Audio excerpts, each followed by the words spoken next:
O IEL é uma das casas da nossa organização aqui, que é a Federação das Indústrias, e junto, então, com o SESI, com o SENAI, com o FIERGS, com o CIERGS, nós trabalhamos pelos interesses da indústria. Então, aqui no Rio Grande do Sul, o IEL tem 3 áreas de atuação, 3 focos, que são estágio, talentos para inovação, gestão da inovação e desenvolvimento de lideranças. O IEL tem escritórios no Brasil inteiro e cada um dos escritórios costuma ter um foco mais específico. E o nosso são nessas 3 áreas. Esse evento, então, Diálogos para o Agora, gente. Antes, no presencial, era Diálogos para o Futuro, né? E a gente resolveu trazer para cá conversas que precisam ser feitas para o agora, né? Já que o futuro já está acontecendo. Então, nós já trouxemos alguns assuntos aqui bem importantes, comunicabilidade, trabalho remoto, trabalho distribuído.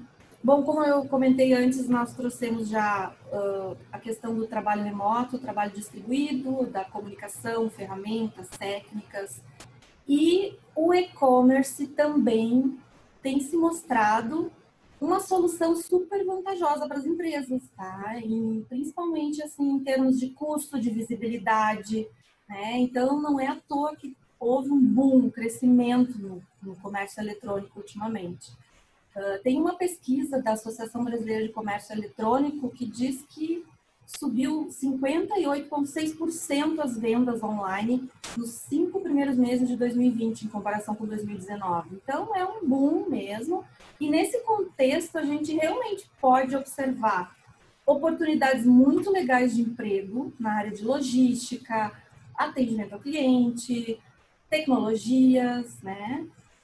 Nós também observamos muita mudança no comportamento do consumidor e aí as indústrias, as empresas, enfim, vão acompanhando, se adaptando a essas mudanças e nós também vemos que tem bastante desafio aí para as empresas, tá? Então, esse é o foco do nosso diálogo hoje e eu quero apresentar para vocês agora os nossos convidados muito especiais. Nós temos aqui o Eduardo, ele é publicitário, ele fundou o Nivinho e ele é gestor de e-commerce da Miolo Wine Group.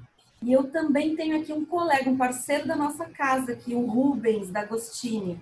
Ele é gerente da unidade de relacionamento com a indústria e ele cuida dessa parte para todas as casas, FIERG, SESI, SENAI e IEL. Então, nada melhor do que termos 2 pessoas aqui que vivenciam essa temática para nos ajudar a explorar melhor essa questão dos desafios. Então, eu quero dar o meu oi para o Rubens, para o Eduardo. Quero agradecer muito por eles estarem aqui com a gente. Prazer em participar aí com vocês desse painel. Muito obrigada, viu, Eduardo? A gente quer ouvir tudo que tu tem aí para nos ajudar, para a gente aprender bastante hoje. E o Rubens também. Boa tarde a todos.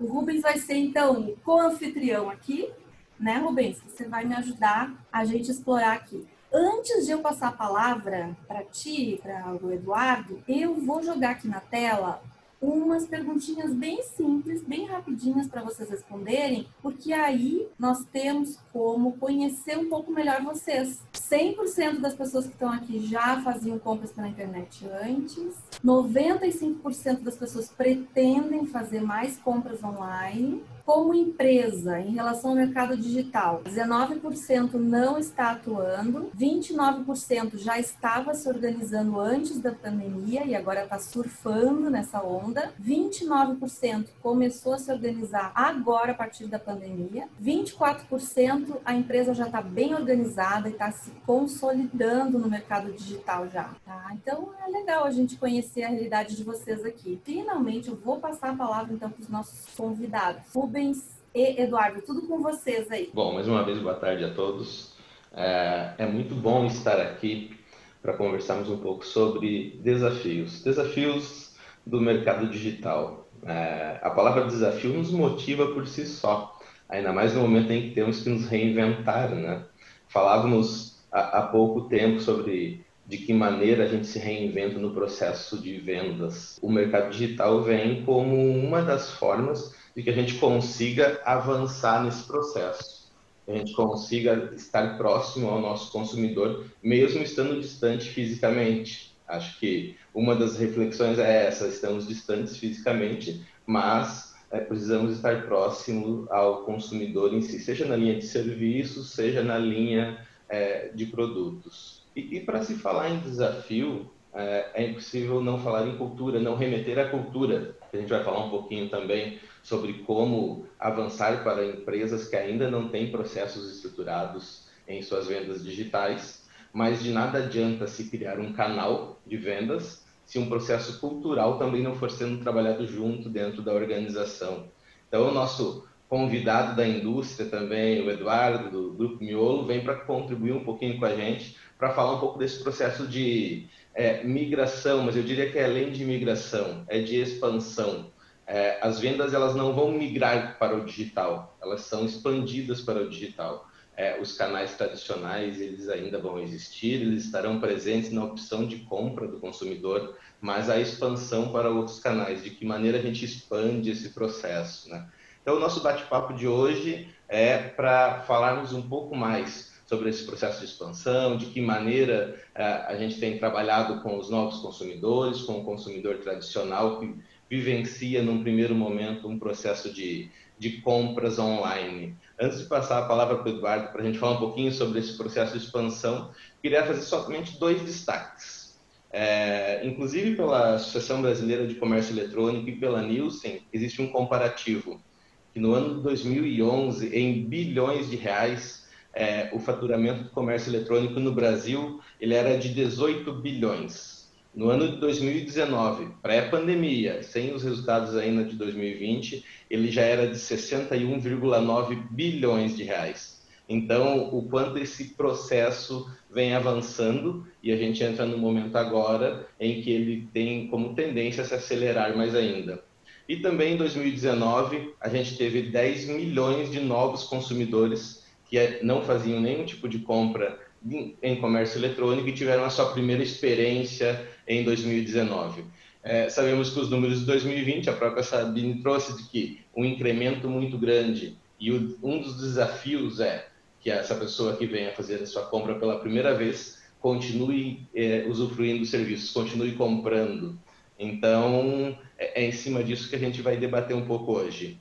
Eduardo, a gente tem um grande desafio que é de estar próximo do nosso cliente, mesmo estando distante fisicamente. E no setor de vinhos não seria diferente, né? A gente fala de um setor que tem mais de 8 milhões de consumidores no que se trata ao comércio virtual, a compra virtual na linha de vinhos. Sendo que desses 8 milhões, 1,7 milhão faz compras rotineiras, é aquele público leal que tem um processo de compras já contínuo. De que maneira essa expansão do processo de vendas na Miolo foi se concretizando aí com o passar do tempo dentro do processo de construção de vocês? Então, boa tarde a todos aí. Rubens, respondendo aí essa questão especificamente do volume de consumidores que a gente tem hoje no mercado de vinhos, né, ou de bebidas, vamos generalizar até um pouco mais, online, o grande desafio que acredito que seja o desafio de todos que estão no e-commerce e passando por essa transformação, é o desafio do relacionamento, porque o cliente, ele, a maioria das vezes faz uma compra, pode ser que ele não volte mais, ele procure um outro website, tem uma concorrência, e aí quando você não tem um relacionamento, você acaba perdendo esse cliente. Então, a situação atual, a gente consegue ter uma demanda grande de novos clientes, porque a gente está experimentando aí um volume de novos clientes grande, né, bem expressivo, mas o maior desafio é você manter os clientes ativos. Então, esse é o nosso maior desafio hoje. E a Miolo está trabalhando bem forte nisso desde janeiro. Coincidentemente, a gente fez uma mudança de plataforma de e-commerce, talvez depois a gente evolua esse assunto um pouco mais aí, mas a gente se preparou um pouco em janeiro e, coincidentemente, com essa situação que a gente está vivendo hoje, o aumento veio, mas a gente estava preparado para absorver, né?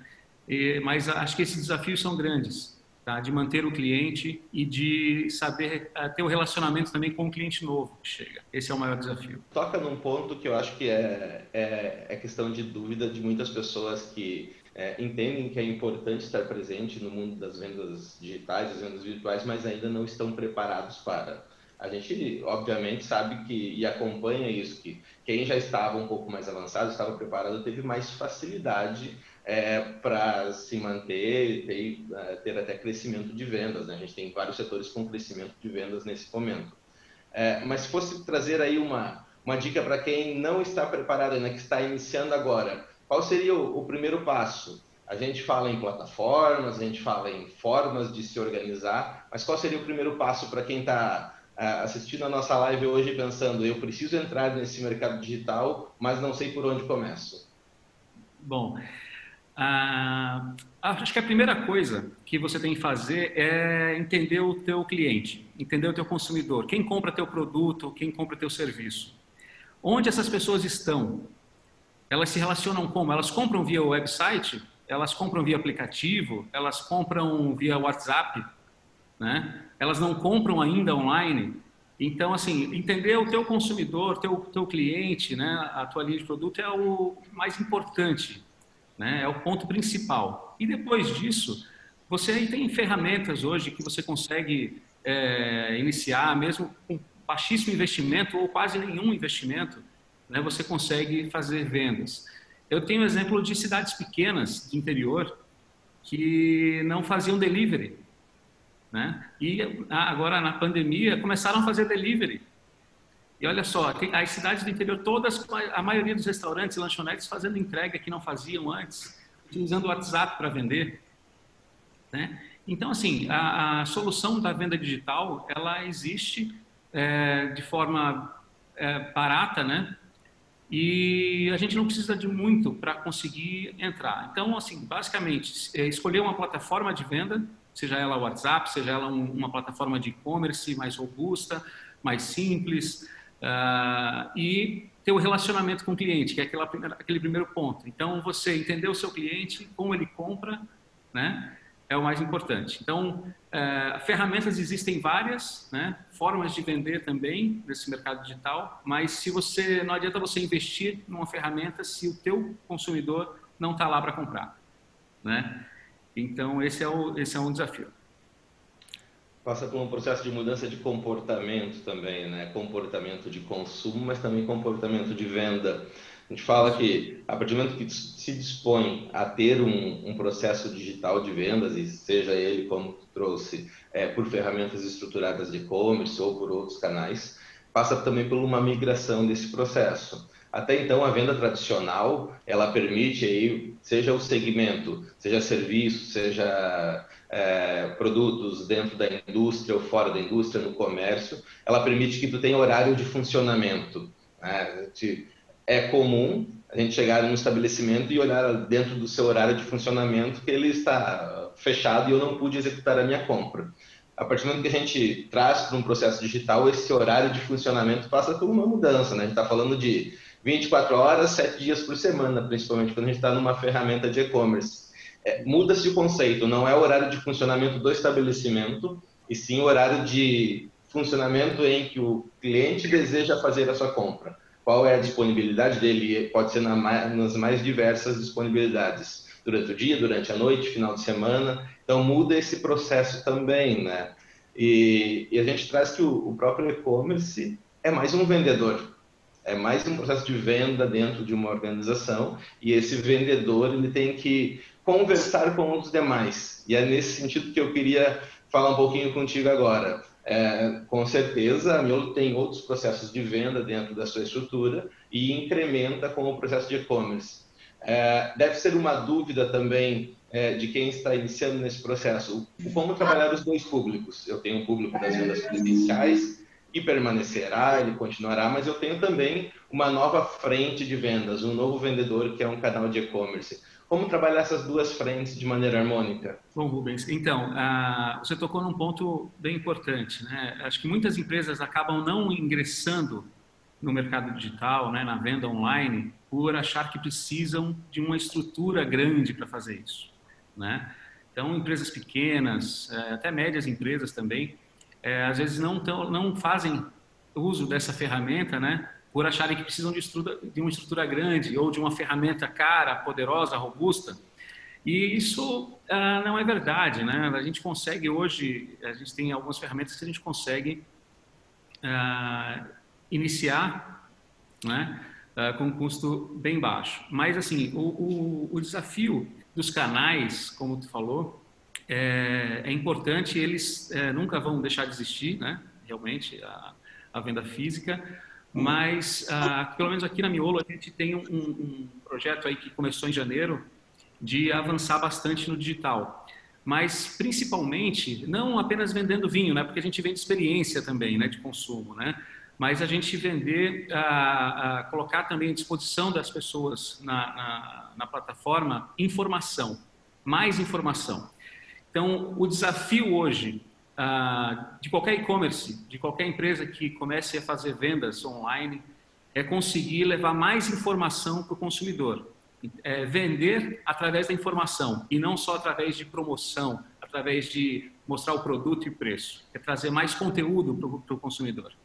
Então, muitos estão acostumados até nas redes sociais, onde hoje muita gente não lê jornal, lê rede social, né? Não vê televisão, vê rede social. Então, estão acostumados com um volume grande de informação, de microinformação, né? Aquelas posts, né? Memes, enfim. Então, o desafio é a gente conseguir levar o nosso produto para o mercado, conseguindo falar com esse público, que hoje está nas redes sociais, né? Esse é o principal desafio também. E é um público diverso, né, Eduardo? Seja qual for o segmento, e eu imagino que no segmento de vinhos não seja diferente. E a gente tem a diversidade, ao mesmo tempo da pessoa que entra pela primeira vez, seja numa plataforma, num aplicativo ou no próprio site, para conhecer um pouco mais, e aí tu traz um ponto de que não está se trabalhando a promoção e sim a informação, né? De que maneira pode ser atrativo para essa pessoa, como também para o conhecedor, né? Com certeza temos o apreciador de um bom vinho, o conhecedor de um bom vinho que busca outros requisitos, né? De que maneira mediar essas duas frentes? Ou de que modo vocês estão trazendo isso? É por meio da informação? 100% através da informação. A gente tinha a nossa plataforma antiga, ela visava apenas mostrar o rótulo do produto, né? A fotinha do produto e o preço e um botão de compra. Então a gente não tinha colocado características mais específicas ali no e-commerce, né? E desde janeiro a gente começou a mudar isso, trouxe mais informação, características do produto, quando possível o vídeo do produto, e o consumidor quer ver isso, né? Quer ver esse tipo de informação, quer estar um pouco mais a par, não estou falando nem só da Miolo, mas acho que o e-commerce em geral, ele precisa levar mais informação, né? Ele precisa fazer o produto falar, porque o e-commerce é um vendedor, como tu falou, é um vendedor que está lá 24 horas por dia vendendo. Só que a gente não sente o calor, né, do cliente. Então, você tem que colocar o máximo de informação possível e aí você consegue converter. Um exemplo bem fácil de você ver é que às vezes você está procurando um produto, vamos colocar aqui uma geladeira, por exemplo, e você entra num site e tem pouca informação, você só vê a foto, não tem uma descrição completa, aí você entra num outro site, ele tem várias informações, tem o produto girando em 3D, então te leva muito mais a fechar uma compra. E preços semelhantes, então você fecha a compra numa plataforma que traz mais informação, né? Que te agrega mais. E o outro ponto ali é o pós-venda, o relacionamento que é importante. Muitos que entram no mercado digital acreditam que depois que vende, acabou o trabalho aí, né? E isso é errado, né? Porque você acaba deixando o teu cliente livre, né? E para descobrir o próximo site que ele vai entrar e vai tratar ele melhor, ele vai fazer um pós-venda, né? Então, eu já vi, eu há um tempo atrás passei nos Estados Unidos um período e a gente fez uma compra na Amazon de um carrinho de bebê e depois da compra alguém da Amazon me ligou para saber se estava bom o produto, se tinha chegado tudo certo, se eu consegui montar, o que eu achei do produto, se eu podia avaliar no site o produto, enfim, criou um relacionamento, né? Então, acho que isso é importante e poucas pessoas estão fazendo isso, poucas empresas estão fazendo isso. Tu traz um ponto, existe um velho ditado comercial que com certeza tu conhece, que uma venda só termina quando o cliente faz a recompra, né? Quando ele faz a próxima venda, onde o vendedor faz a próxima venda. E tu trouxe um ponto que é o pós-venda e o cuidado com o cliente. E aqui eu acho que tem algo que é muito importante também para as empresas aproveitarem e estudarem, que é o processo de confiança e credibilidade. A gente está falando de um processo que não é presencial. Então, aonde está remetida a credibilidade da imagem de uma empresa, né? Ela está remetida muito no seu processo de vendas também. Ela está incrementada ali, porque a venda não é somente o ato de fazer a entrega, mas sim todo o exercício em cima daquilo, de que maneira o consumo existe e ele volta a ser utilizado, seja na mesma linha de serviços, na mesma linha de produtos ou numa linha diversa, mas que forme-se o relacionamento. O mundo é baseado em relacionamento, né? Relacionamento através de diversos canais, e esse é um canal que pode ser explorado. Tu falou um pouquinho sobre o processo de e-commerce em si, trouxe uma visão sobre plataformas, mas eu acho que tem muitas plataformas também que não são estruturadas a nível de e-commerce, mas para o micro, para o pequeno empresário, pode dar resultado nesse momento. Trouxe ali uma plataforma de redes sociais, WhatsApp, enfim, outras frentes de negócio, né? Acho que tem um ponto de reflexão importante, conhecer o seu cliente e, a partir disso, se adequar à realidade do seu serviço, do seu produto. Por vezes, a gente busca uma plataforma gigante, algo robusto, mas que não conversa com o meu público ou não atende à minha necessidade de negócios. Ter esse balizamento, principalmente porque a gente está falando de gerações e públicos diferentes, né? Nós temos um público que já está habituado a compras digitais e temos uma grande gama de pessoas, a maioria não está habituada. Então ela começa a se experimentar nesse momento. E esse processo de experimentação, ele começa inclusive com um ticket médio pequeno, né? A gente, se for olhar para duas frentes, na última pesquisa da Abicom, traz que o ticket médio para quem trabalha com produtos em vendas digitais é de R$ 417. Para serviço é de 209. O porquê? O serviço tem a sua característica diferente, né? A partir do momento que eu compro serviços, eu vou estar lá comprando ingressos, vou estar comprando um curso, frentes diferentes de produto. A materialização é diferente também. Se a gente for olhar para esse processo, o que facilita e o que dificulta dentro de um processo digital de vendas, fosse trazer para uma frente, o que nos facilita e o que pode nos dificultar? Falando aí exatamente de plataformas de venda, né? Se a gente for especificamente para falar sobre plataforma de e-commerce completa, com estrutura de produto, características, frete, enfim, essas plataformas que a gente encontra, sim, é isso. Às vezes a gente se sente um pouco preso numa plataforma, porque assim, você começar numa plataforma é uma coisa. Você precisar crescer depois e a plataforma não te acompanhar é outra. Então, às vezes a gente escolhe uma plataforma por valor, né? Mas a gente não pensa a curto prazo. E aí a gente acaba se perdendo um pouco no meio do caminho e isso desestimula o empresário ali a continuar no digital. Ele acha que o negócio dele não está vendendo no digital, mas na verdade uma simples mudança pode fazer toda a diferença. A gente, teve essa experiência aqui na Miolo. A gente tinha uma plataforma robusta, né, grande, totalmente integrada ao sistema da empresa, ao ERP, mas é uma plataforma extremamente engessada, onde não acompanhou a transição do consumidor para o celular, né? Então ela era uma plataforma engessada e feita para desktop. E o nosso consumidor migrando para o celular e fazendo cada vez mais compras pelo celular. E isso em todos os mercados, né? Hoje poucas pessoas têm computador em casa, a maioria usa um tablet, usa um celular para fazer compra. Então, se o seu e-commerce não está voltado para o celular, não tem uma plataforma amigável para celular, isso já é um ponto que você tem que avaliar. Será que minhas vendas vão ser convertidas? Né? Será que você não está vendendo porque o usuário não consegue finalizar uma compra? Então, isso a gente sentia aqui na Miolo. Né? A gente tinha uma plataforma que não era amigável para celular, isso trazia um volume de conversão muito pequeno para celular, as pessoas que conseguiam finalizar a compra via celular, mas o número de acessos era infinitamente maior via celular, né? A conversão baixa. E o número de acessos via desktop baixo, mas a conversão super alta. Então, a partir desse ponto, a gente resolveu fazer a mudança de plataforma e para uma plataforma mais enxuta, bem menor que a antiga, bem menor, bem mais barata, vamos dizer assim, né? Mas isso nos trouxe, mesmo em meio à pandemia, porque a gente mudou há 30 dias atrás de plataforma, mesmo em meio à pandemia, onde nosso faturamento ainda tinha atingido um platô ali de crescimento, né, durante a pandemia, a gente conseguiu dobrar o faturamento.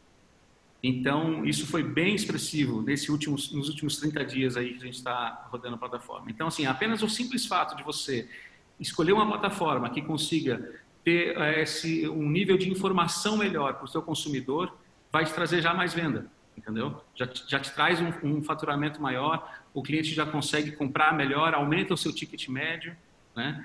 Então, isso é um ponto que a gente precisa observar. Então, quem está começando, quem vai entrar no mercado digital ali, colocar os seus produtos ou serviços para vender, precisa identificar, como a gente falou no começo, né, identificar onde está o público, por onde esse público vai comprar e se essa plataforma atende esse público, atende essa demanda. O Eduardo trouxe algo referente à utilização de aplicativos em celular, né? Novembro de 2019 foi o rompimento da barreira. A partir de novembro de 2019 se utiliza mais aplicativos de celulares para se fazer compras digitais do que desktop. E a partir desse momento, também tem um outro grande ponto. Inserir uma plataforma é só o início de um processo digital. A gestão comercial é que vai conseguir conduzir esse processo e avaliar, né? O Eduardo trouxe muito bem, ao ponto de que se avaliar de que maneira o consumidor está acessando o serviço, se ele está concluindo ou não, acho que é uma das etapas primordiais para esse processo. Eu ter uma plataforma é uma etapa. Agora, fazer esse gerenciamento sempre foi importante e não deixará de ser. Acho que é um ponto de reforço que nós, todos que trabalhamos aí com vendas, todos que têm o seu produto a expor ao cliente, precisam estar atentos à gestão comercial como um todo. Michael Moraes.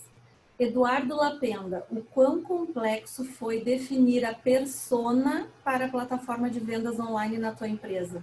Pois quanto mais assertivo for essa qualificação de público-alvo, maior será o impacto no consumidor que você quer atingir.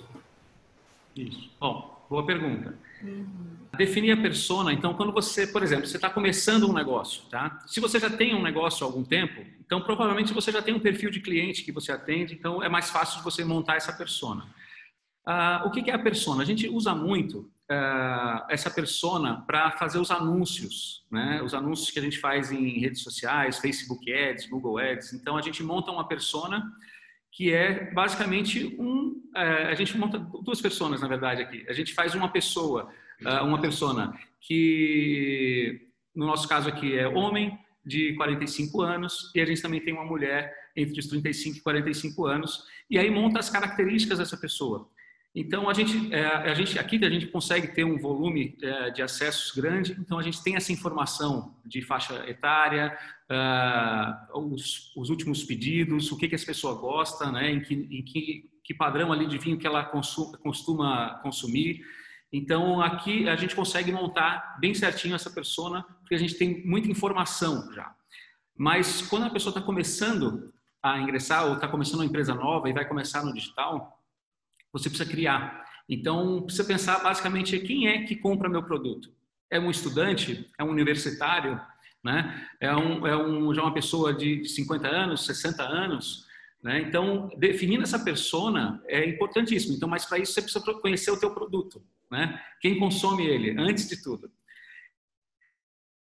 Então, fazer essa criação é um dos pontos mais importantes. Então, o Michael, se não me engano, fez a pergunta, tocou num ponto muito importante, que essa persona é que define a sua mídia, onde você vai fazer o investimento de mídia, para quem vai ver esse anúncio, né?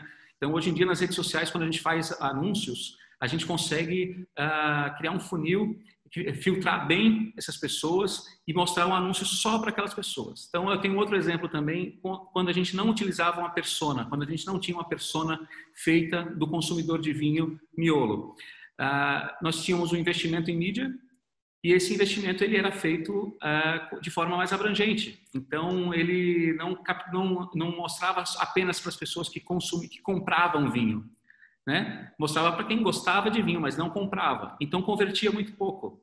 Agora, a gente montou a persona e a gente mostra a propaganda especificamente para aquela pessoa que gosta e compra vinho, né? E aí as vendas começaram a ter um impacto. Teve um impacto muito grande nas vendas. Começou a converter muito mais. O custo por venda de anúncio ficou pequenininho. Então, basicamente, a persona ela serve para você conseguir conversar com o seu cliente, ser mais assertivo, gastar menos com publicidade, né? E montar o seu perfil. A persona também influencia na plataforma que você vai usar, né? Então, se você precisa de uma plataforma que pessoas que têm pouca habilidade ali com internet, com compra online, você tem que ter uma plataforma que seja fácil de operar, né? Fácil de finalizar a compra. Então, você tem que pensar na experiência do cliente, né? Onde ele começa, onde ele vai te descobrir, como você vai entrar em contato com ele, como ele vai acessar o teu site, tua plataforma, a tua forma de venda, como você vai se relacionar com ele nesse meio tempo, né? Como o produto vai chegar na casa dele, né? Isso também é importante. E como você vai fazer esse relacionamento depois. Então, pensa na experiência do cliente, pensando na persona, no tipo de cliente que você tem, né? No perfil de cliente que você tem. Isso é o mais importante. Então, é difícil montar uma persona padrão, porque para cada tipo de produto você tem uma persona diferente, para cada tipo de negócio. Então, mas você conhecer bem o seu produto te ajuda a montar essa persona. Ótimo. Eduardo, tu trouxe um ponto, novamente, sobre a experiência do cliente, né?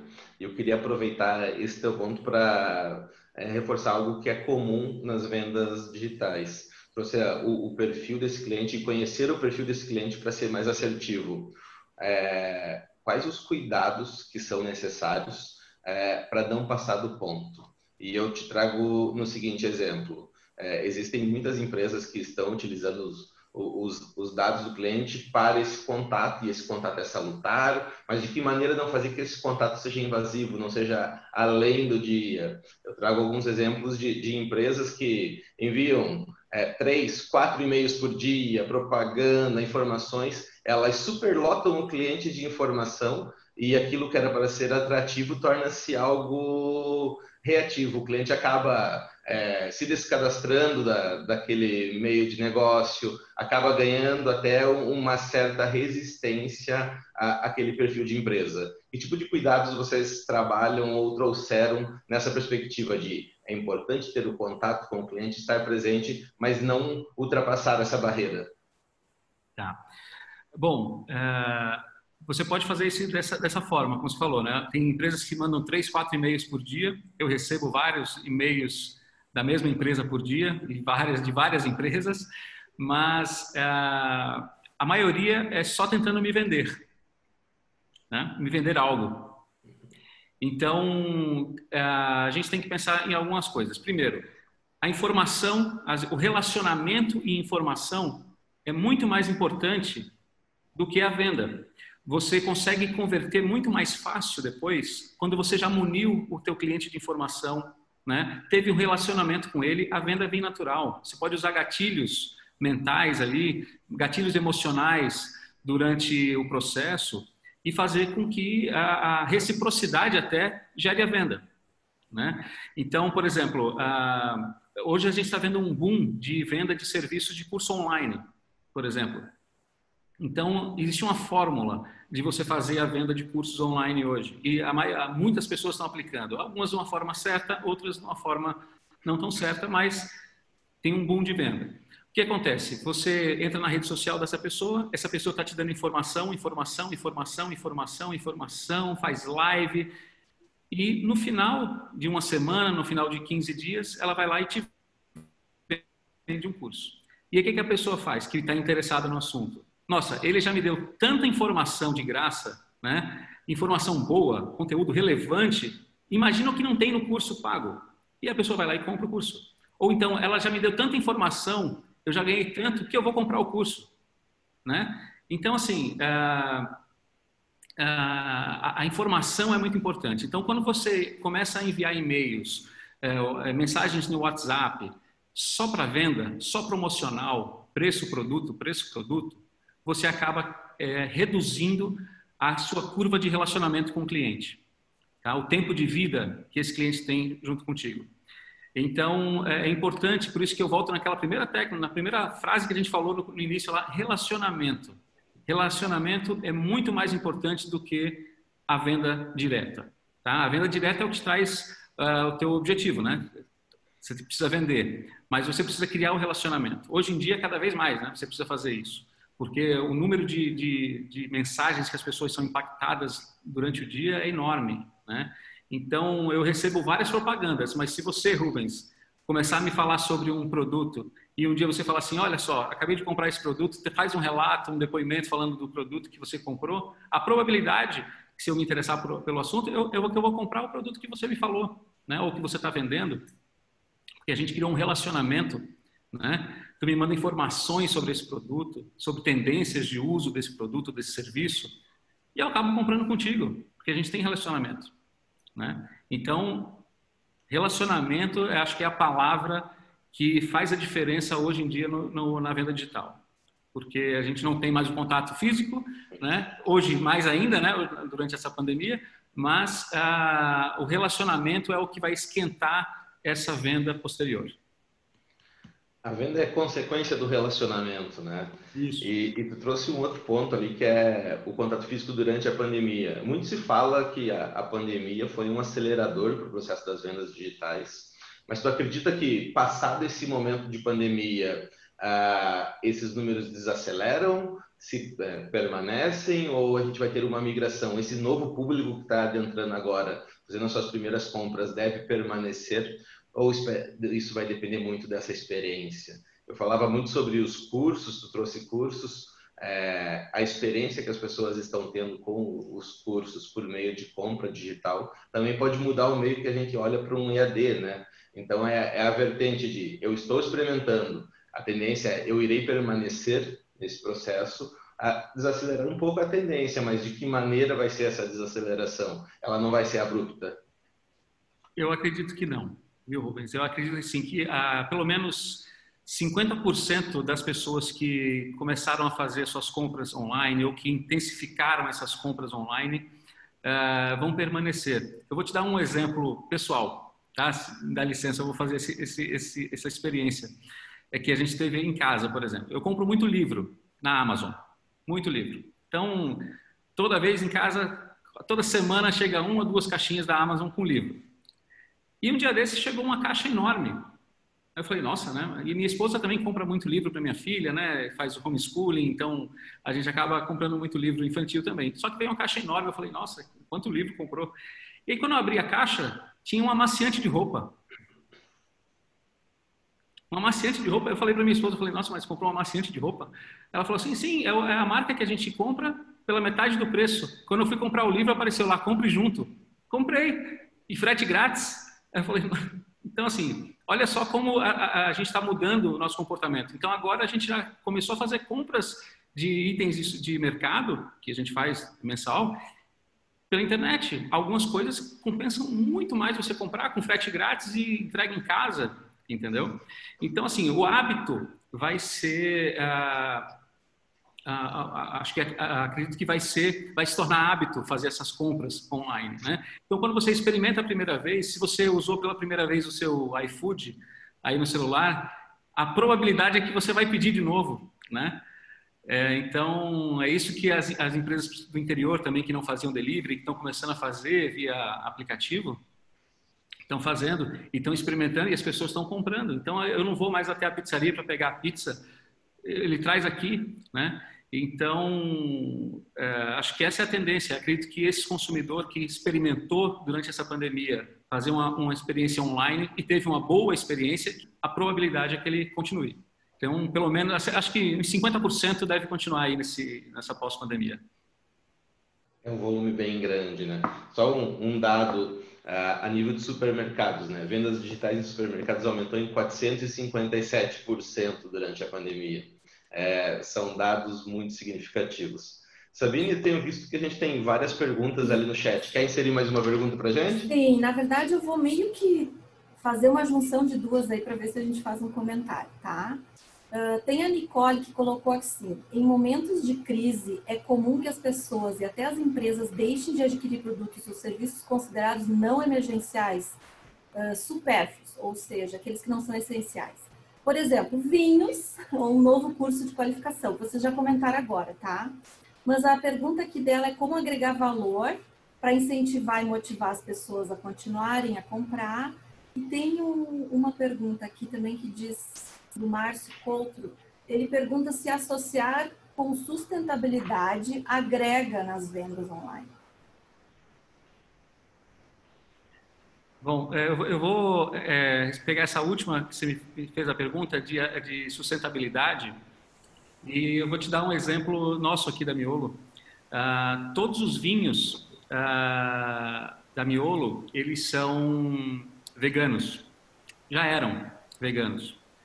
Estou falando de sustentabilidade, mas também de algumas bandeiras, né? Mas vegano não por conta da causa, talvez sim, mas não por conta da causa, mas pelos alérgenos, né?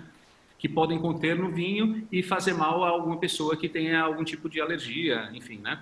Então, a cultura aqui já há bastante tempo, mas só agora a gente conseguiu uma certificação internacional, né?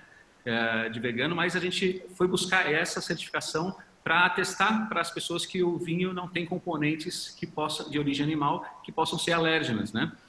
Então, você buscar uma causa ou formas de sustentabilidade, eu acho que é válido sim, né? Você pode buscar, se for alimentício, de uma forma, se você é uma indústria de produto final ou algo diferente, você pode buscar sim.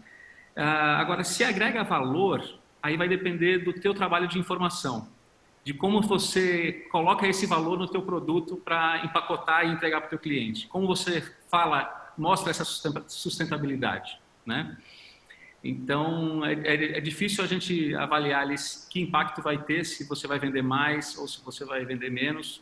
Às vezes você pode, por você abraçar uma causa ali, ou você pode ter uma perca de receita ali, as pessoas podem te enxergar de uma forma, ou você pode mudar o teu produto para atender essa expectativa, essa demanda e acabar não atendendo essa demanda, né? Ou mudar teu produto e o teu cliente que comprava por ser de uma forma acaba não comprando mais. Então, assim, é muito difícil avaliar. Mas, se tiver bem alinhado com o teu produto e tu conseguir informar isso bem para o consumidor, eu acho que é válido sim. A gente volta à perspectiva da persona, né? O quanto isso representa no valor agregado ao meu cliente, como ele recebe aquela informação e entende. Quanto à pergunta da Nicole, acho que tem dois pontos de vista. Sim, pode haver uma redução em determinados segmentos, mas ao mesmo tempo a gente vê que pode haver uma migração desse processo. Logo no início de uma pandemia, a gente pode considerar uma pandemia e crise, né? Houve um retrocesso em algumas linhas, mas logo em seguida começou-se a crescer. Cursos, como ela traz, é uma das linhas que mais tiveram vendas nesse momento, em que as pessoas tiraram um tempo para si e puderam aí usufruir de algumas frentes. Acho que vai muito da estratégia também das empresas que trabalham com esse segmento. Nós temos empresas que conseguiram se posicionar como atração no primeiro momento de valor agregado, de oferecer a experimentação ao cliente, oferecer cursos gratuitos, oferecer algumas frentes e daí um processo de continuidade. Em bebidas, o Eduardo sabe melhor que eu, mas a gente vê os números do segmento de bebidas, é um segmento que tem avançado muito, inclusive durante esse período. Já em produtos de valor agregado de bens de consumo, produtos que têm uma outra característica mais direcionada, a gente vê que houve sim uma retração inicial e depois esse processo ele continua.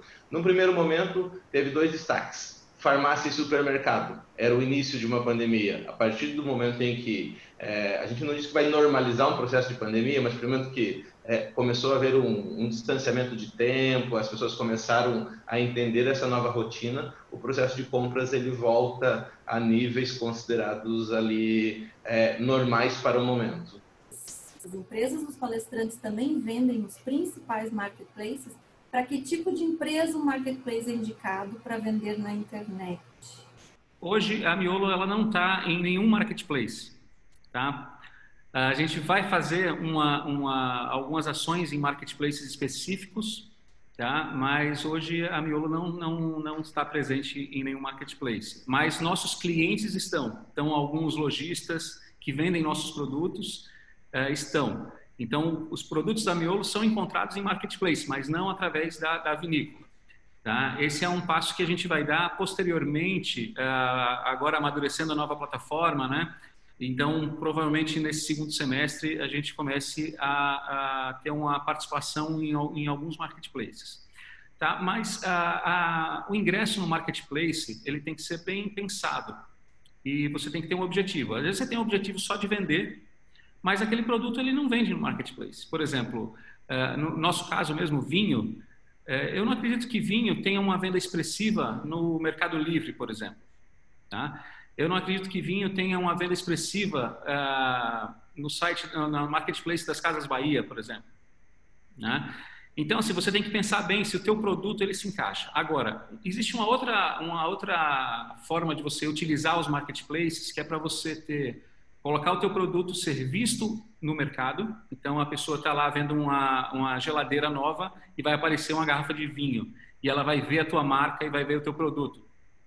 Então, utilizar os marketplaces como vitrine e trazer essas pessoas para o teu e-commerce, né? E também para fazer um balizamento de preço, por exemplo. Se várias pessoas vendem o mesmo produto que você, né? Então, ou você é uma indústria, então estar presente nos marketplaces ajuda você a balizar o seu preço de mercado, né? Porque as pessoas pesquisam, vão lá em sites de pesquisa de preço e vão encontrar várias opções, inclusive de concorrentes seus. Então, você estar presente, isso torna uma vitrine. Então, assim, a venda, ela vai existir, dependendo do teu produto, né? É importante você estar presente no marketplace, mas você tem que estar com um objetivo.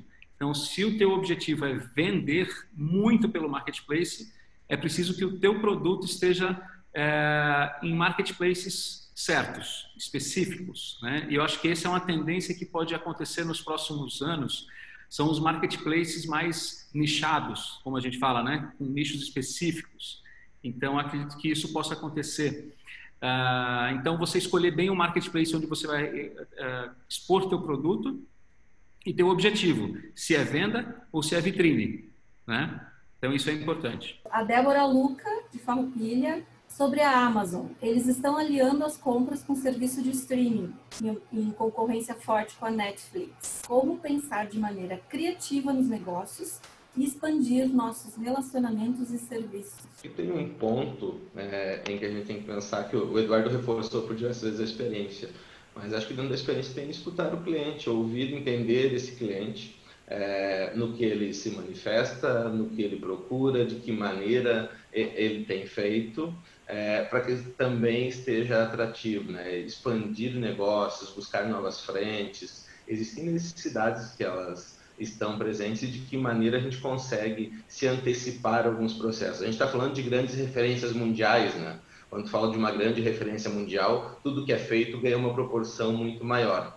Mas isso também serve para o consumo local, também serve para os relacionamentos regionais, para que a gente consiga, através dessa retroalimentação. Eu sempre falo que não existe informação melhor do que a informação que o cliente transmite para a gente. E a partir dessa informação, a forma de inovar pode nos partir muito disso, de que a gente tenha isso e consiga ir inovando, trazendo novas tendências, novos processos para o mercado, que é cada vez mais dinâmico e não será menor, sempre terá um dinamismo e uma velocidade maior. Até complementando aí, trazendo um exemplo aqui da Miolo, a mesma coisa que a Amazon está fazendo. Eu, por acaso, sou assinante também da Amazon Prime, então a gente acaba entrando e tendo streaming e compras com frete grátis. Então, assim, lógico que numa proporção imensamente menor, né?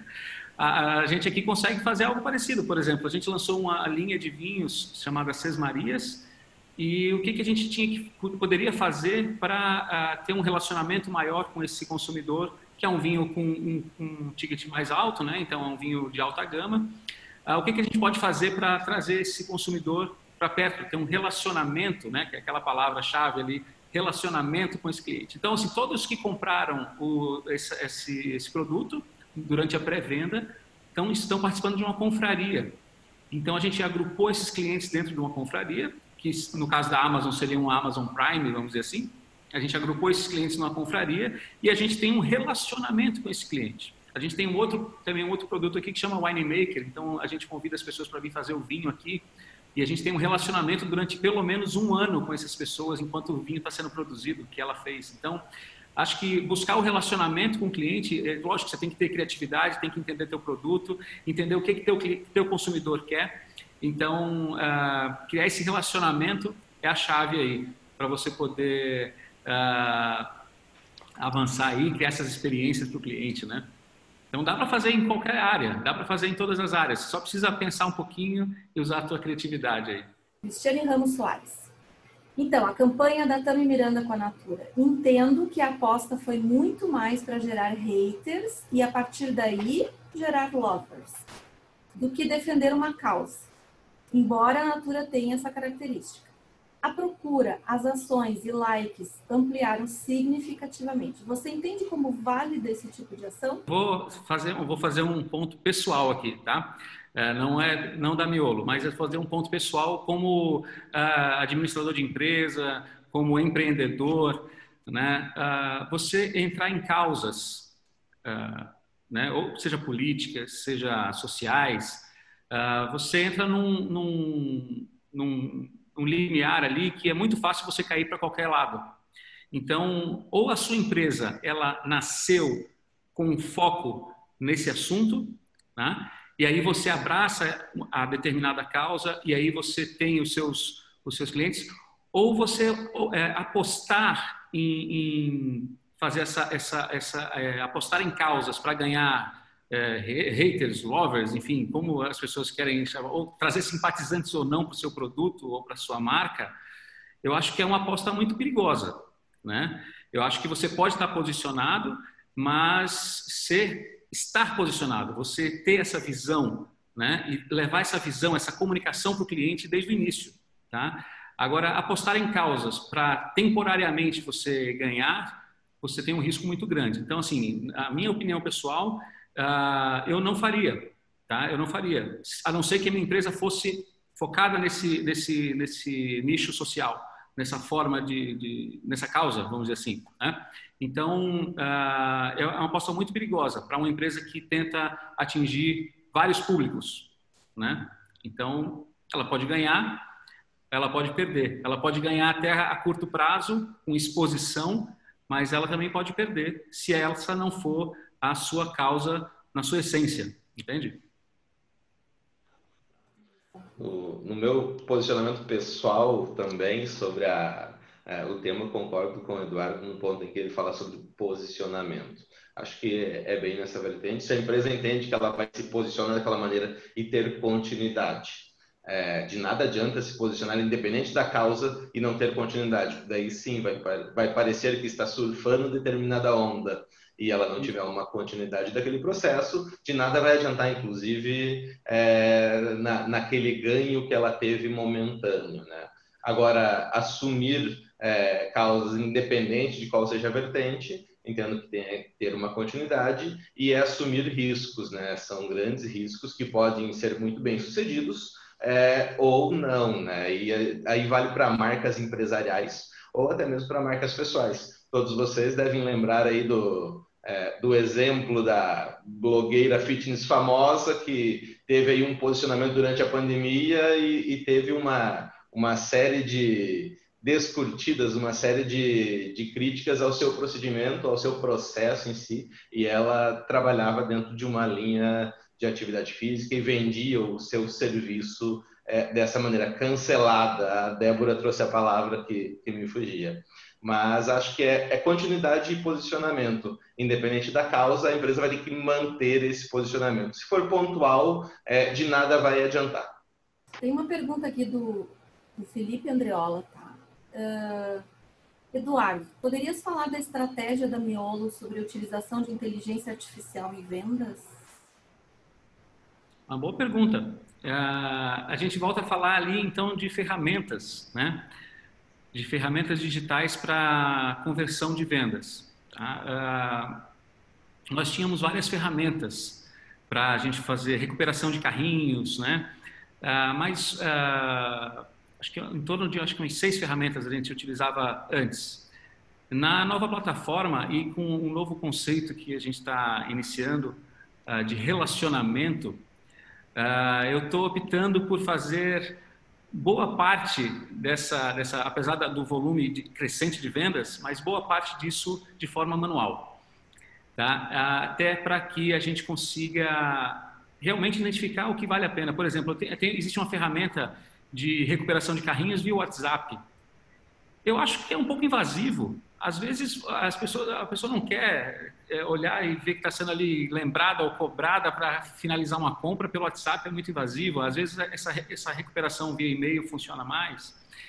Mas principalmente a recuperação, falando especificamente de recuperação de vendas de carrinhos abandonados em e-commerce, o que está dando muito certo é a recuperação via rede social. Então, usando um pouco de informação, né? Tem a palavra inteligência artificial, mas a gente também usa a informação, porque existem os pixels, né, que a gente consegue instalar, e as pessoas que acessam o site, por exemplo, se você entra no site hoje da Miolo e acessa um vinho de alta gama, por exemplo, o Seis Marias, que eu dei o exemplo aqui, existe uma probabilidade muito grande de quando você acessar o seu Instagram, o seu Facebook, você vai ver uma propaganda do Seis Marias. Então, se você entrar no site e colocar o Seis Marias no seu carrinho de compras, existe uma possibilidade muito grande de você ver uma propaganda falando, olha, guardamos o teu pedido lá. E quando você clicar, você ir direto para o carrinho para finalizar a compra. Então, nós estamos utilizando as redes sociais para fazer a recuperação. Parece até um pouco mais invasivo, mas as pessoas já são mais acostumadas a navegar ali no feed e ver várias propagandas ou, né, notícias, enfim. E aí ela vê a propaganda do vinho que ela acabou de ver, que são os remarketings, né? O remarketing que é muito utilizado, quando você vai procurar uma geladeira na internet, você fica vendo anúncio de geladeira durante uns 30 dias, né? Então, o remarketing ele é muito utilizado. É uma inteligência boa porque você sabe o produto que o cliente, o teu consumidor, foi buscar dentro da tua plataforma e você começa a mostrar a propaganda. Então, assim, a utilização disso a gente está fazendo e tem dado um resultado fantástico, fantástico mesmo. O Eduardo e o Rubens se colocaram à disposição para a gente abrir um grupo no Telegram. E eu vou jogar aqui um link para quem quiser entrar no grupo, né? Não estou mentindo, né, Eduardo e Rubens? E vocês já estão lá, porque tem bastante comentário e perguntas aqui também, que eu acho que... Tem até uma pergunta aqui sobre estruturação para o e-commerce, e eu acho que ela é um pouquinho mais demorada também. E apesar de vocês já terem comentado bastante sobre isso, né, agora, a nossa ideia seria a gente fazer um fechamento disso tudo. E aí a proposta seria que a conversa talvez pudesse continuar ali no Telegram. O que vocês acham? Rubens, Eduardo? Sabine, essa é uma excelente iniciativa. Eu até já comentei, eu gosto bastante de participar de grupos onde agregam valor, né? Não só daqueles grupos de bom dia, boa tarde, boa noite, de família, né? Mas grupos que agregam valor para você, né? Então, eu participo de vários grupos, de vários segmentos também, inclusive de e-commerce, e eu acho que é bem importante. Esse é um tema que vai ser muito discutido durante muito tempo, né? Ele evolui muito rápido, né? Todo dia você tem uma ferramenta nova, uma forma de vender diferente. Então, eu acho que é muito válido a gente ter um canal que a gente possa trocar ideias. Às vezes você precisa de utilizar uma ferramenta, você não sabe como fazer, você vai lá no grupo, faz uma pergunta, tira uma dúvida, as pessoas vão lá e compartilham. Eu vou estar à disposição também aí no grupo que foi criado para ajudar quem quiser, tirar dúvidas, né? Conversar sobre o assunto. Acho que é bem válido. Nossa, que é uma ótima iniciativa. Privilégio, então. Já agradeço de antemão. Acho que o pessoal vai entrar aí no grupo e vai começar a fazer essa conexão toda, tá? Então, a gente parte só para o fechamento para deixar também o pessoal se conhecer, né? E discutir alguma coisa entre si, trocar um pouco de ponto de vista. Vou colocar aqui uma questão provocativa para a gente fazer essa discussão. Que nós não vamos ter muito tempo. Vocês estão vendo a minha tela? Sim. A pergunta seria, ou seria não, Que estratégias podem melhorar a experiência de compra em todas as etapas desse processo? Daqui para frente, pensando assim no futuro próximo, nós gostaríamos de escutar o que vocês discutiram aí dessa pergunta. Márcio, vamos lá, Márcio. Então, nós formamos um grupo ali de 4 integrantes e aí conversamos e uma boa experiência definiria em 3 momentos. Primeiro, um trânsito fácil pelo site, para nós termos uma boa experiência inicial. A questão de entrega também é muito importante, seguirem os prazos e receber o produto em bom estado. E, por fim, é o 0800, né? Escutar o cliente, que eu até fiz uma anotação e eu concordo. Precisamos ser escutados, uma maneira fácil de comunicar alguma falha no processo, ou até de receber o produto e querer levar um elogio. Então, acho que se traduziria em 3 momentos.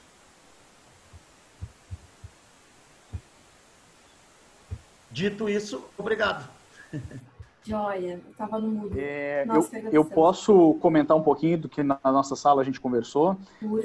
Conversamos sobre o que o próprio Eduardo e o Rubens trouxeram, né, sobre relacionamento.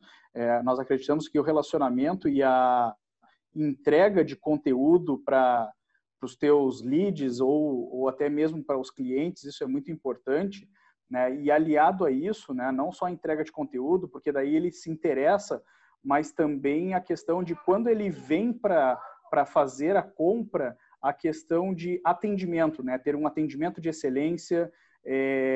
Aí ele comprou porque ele teve um bom atendimento. Então, ele precisa receber no prazo aquele produto, aquele serviço. Aí ele recebe, além de receber no prazo, ele precisa perceber a qualidade daquele produto, daquele serviço, né? Então, tudo isso tem que estar alinhado desde a expectativa inicial, quando tu mostra o conteúdo, desenvolve o conteúdo para essa tua plataforma de leads, ela cria uma expectativa, né? Então, essa expectativa tem que ser cumprida tanto na questão de qualidade, entrega e o atendimento que tu dá para o teu produto, para o teu serviço. Então, isso que a gente conversou um pouco. Muito obrigado. Obrigada a você. Juntando com isso, eu também acrescentaria a questão da confiança e a credibilidade que nós conversamos, né? Porque hoje tem tantos sites, né? Então, nós tende a se fazer uma pesquisa, né? Sobre a entrega ali que foi comentada, né? Ver os comentários, feedbacks. Então, eu acho que também tem essa relação com a confiança, né? Da onde tu está realizando a compra. Confiança é tudo, né? Mais alguém gostaria de acrescentar? Eu gostaria também. O nosso grupo ali, a gente era pequenininho, mas a gente falou muito também sobre aumentar o leque da jornada de compra do cliente, assim, reconhecer um pouco não só aquele momento que ele está na frente do computador, escolhendo o produto ou recebendo só informação, mas falar mais do negócio do que somente do produto, assim, da experiência, como a própria vinícola pode falar do preparo do vinho, de todo o histórico, do rótulo ou coisas do tipo, faz com que a pessoa crie mais vínculos, eu acho, com a marca como um todo e, obviamente, mais satisfação do consumo com o produto específico, né? Então, é um desafio, a gente acha, para a experiência ser além da somente a compra, receber e confiar, né? Mas como reconhecer a persona e surpreender ela em outras relações também. Posso fazer um comentário?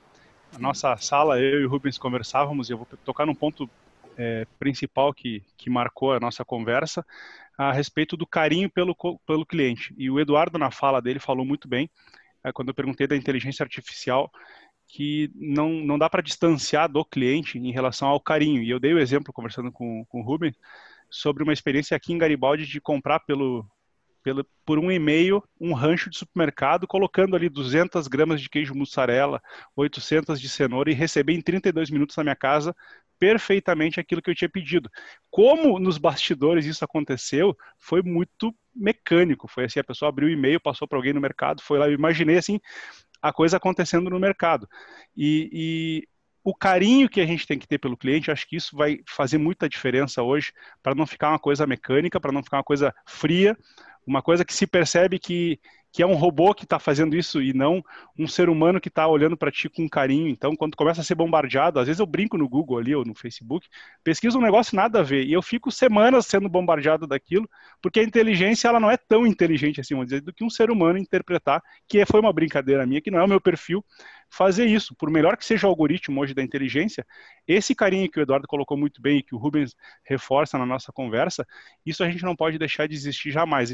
Se falando da nossa instituição, IEL, SESI, Senai, a Fiergs como um todo, esse carinho, esse cuidado de entender a necessidade do cliente, ele não pode ser perdido jamais, independente do sistema e da plataforma. Obrigado e parabéns por mais um evento de sucesso. Só complementar, então, que a gente... Porque tudo vai ao encontro do relacionamento, né? Eu entendo que hoje, mais do que em qualquer momento, o relacionamento e a preocupação genuína com o cliente, né, ela é essencial para fortalecer essa confiança, né? Eu sei que eu tenho em ti um parceiro, eu sei que tu te preocupa de verdade comigo, né? E que é genuíno. Quanto mais tu tiver isso com o cliente, o mais próximo, com certeza, vai ser o relacionamento. Só em complemento mesmo, porque eu concordo com o que vocês comentaram, e o segredo, a chave, sobretudo agora, né? É realmente, mais do que nunca, o relacionamento. Um pouco. Essa fala do relacionamento, às vezes eu me peguei, abri uma padaria nova perto da minha casa e eu me perguntei por que eu ainda compro na outra padaria. Se a padaria nova, bonita, vistosa, mas eu compro na outra, sabe por quê? Porque a gente tem um relacionamento e a pessoa que fatia o queijo, por exemplo, pergunta, Sr. Eduardo, o senhor quer o queijo fininho, como sempre? Né? Então, esse cuidado que o Felipe falou, esse carinho, que a gente precisa tentar trazer isso para o digital também, né? A única coisa que mudou é que você não está frente a frente, né? Mas você consegue ter atenção também com o consumidor. Então, buscar essa forma de atenção, por isso que eu migrei muita coisa de recuperação para manual, recuperação de carrinho, relacionamento com o cliente. Em vez de deixar automatizado, eu coloquei na mão mesmo, dá um trabalhão danado. É difícil, né? Principalmente quando a gente tem um volume muito grande, mas é muito válido, né? Você cria o relacionamento. Então, quando hoje um consumidor liga para o saque e tem alguma queixa do produto, ou porque demorou a entrega, ou porque chegou, não gostou do produto, enfim, qualquer motivo, a gente tenta conversar com a pessoa, entender qual é o gosto dela, o que aconteceu, dar atenção. Às vezes aqueles 2 minutos, nem isso, 1 minuto de atenção ali faz toda a diferença e a gente pode converter uma experiência ruim numa boa experiência. E aí tem uma recompra, né?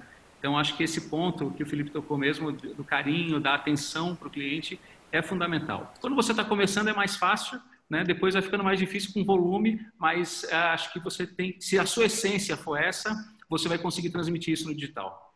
Eu acho que a gente vai encerrando aqui, eu até vou trazer a palavra carinho também de novo, porque para a gente que está aqui também, é tão bom sentir o carinho de vocês, porque para nós é uma experiência diferente agora fazer no digital, né? Então vocês veem que às vezes a gente se atrapalha, mas eu senti muito carinho de vocês, especialmente o carinho dos nossos convidados, Rubens e Eduardo. Quero agradecer demais por vocês, acho que foi fundamental essa conversa hoje. Talvez a gente até tenha que pensar em fazer mais, novas conversas, né? E, assim, toda a disponibilidade de vocês aqui hoje e também no grupo, muito obrigada. O IEL também é parceiro aí para sempre de vocês. Obrigada para quem ficou com a gente até agora. Eu quero só dar uma notícia de última hora que as pessoas da sala, eu não perdi elas, tá? Elas saíram. Elas não retornaram porque elas saíram, mas isso aí é normal, a gente sabe. E então é isso, né? Eu acho que foi rico, diálogos novamente, né? Cumpriu e a gente acertou aí, convidando vocês para estarem aqui com a gente hoje. Muito obrigada. Tá, pessoal? E não sei se Jaque e Mônica querem falar alguma coisa.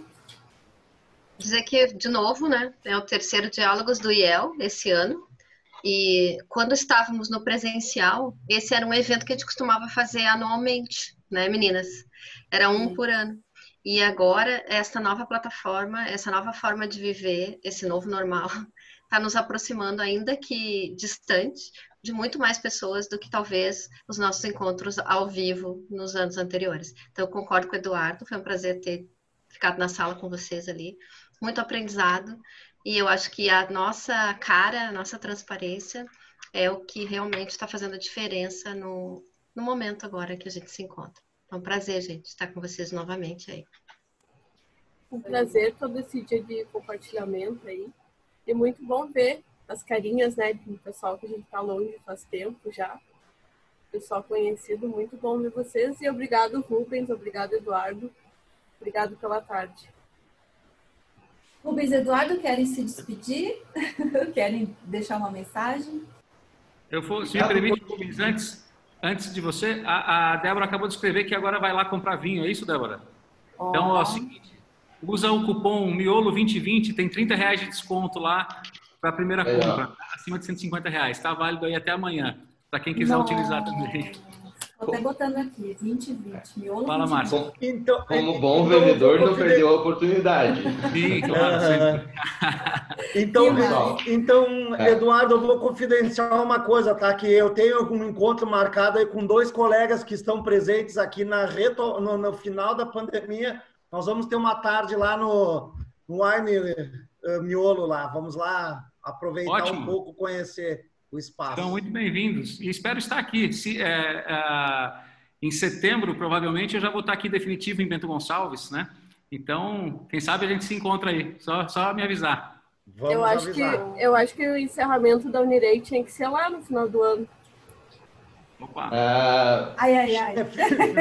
E espero que convidem o IEL. É uma situação difícil, né? Com certeza é uma ótima sugestão. Mas... E convidando o IEL, tá, Rubens? Convidando o IEL, sem dúvida. As minhas palavras são cuidado contínuo. Acho que muito do que a gente discutiu hoje, cuidado contínuo faz com que o nosso cliente esteja junto conosco, identificando as oportunidades, trabalhando em conjunto e crescendo junto. E é isso que nós, como uma federação da indústria, pregamos, né? Estar presente junto à indústria para que ela consiga crescer, consiga evoluir, consiga ser sustentável e nós possamos auxiliar. Para a gente é um prazer ter a Miolo aqui conosco, conversando nessa rica troca de experiências. E o nosso grupo no Telegram continua, a gente está à disposição ali para trocar informações, seguir em frente aí num caminho que ele é contínuo, que ele é acelerado, mas que com certeza a gente tem muita oportunidade. Obrigado a todos e foi um prazer estar com vocês. É isso aí. Obrigado também pela oportunidade aí de poder compartilhar um pouco aí de conhecimento. E a gente continua lá no grupo. Sempre que precisar, é só chamar. A gente está lá sempre à disposição para responder, participar, ajudar. Só presente, hein, Eduardo? Só presente da Miolo para nós. Muito obrigada mesmo. E entrem lá no grupo, gente. Qualquer dúvida, escrevam por e-mail. A gente manda o link novamente, tá bom? Nós vamos mandar um e-mailzinho com o link de uma pesquisa bem rápida também para vocês nos darem as percepções de vocês. E depois a gente passa para os palestrantes também, tá bom? Então, gente, bom descanso. Até o próximo Diálogos. Muito obrigada. Tchau, tchau para todo mundo.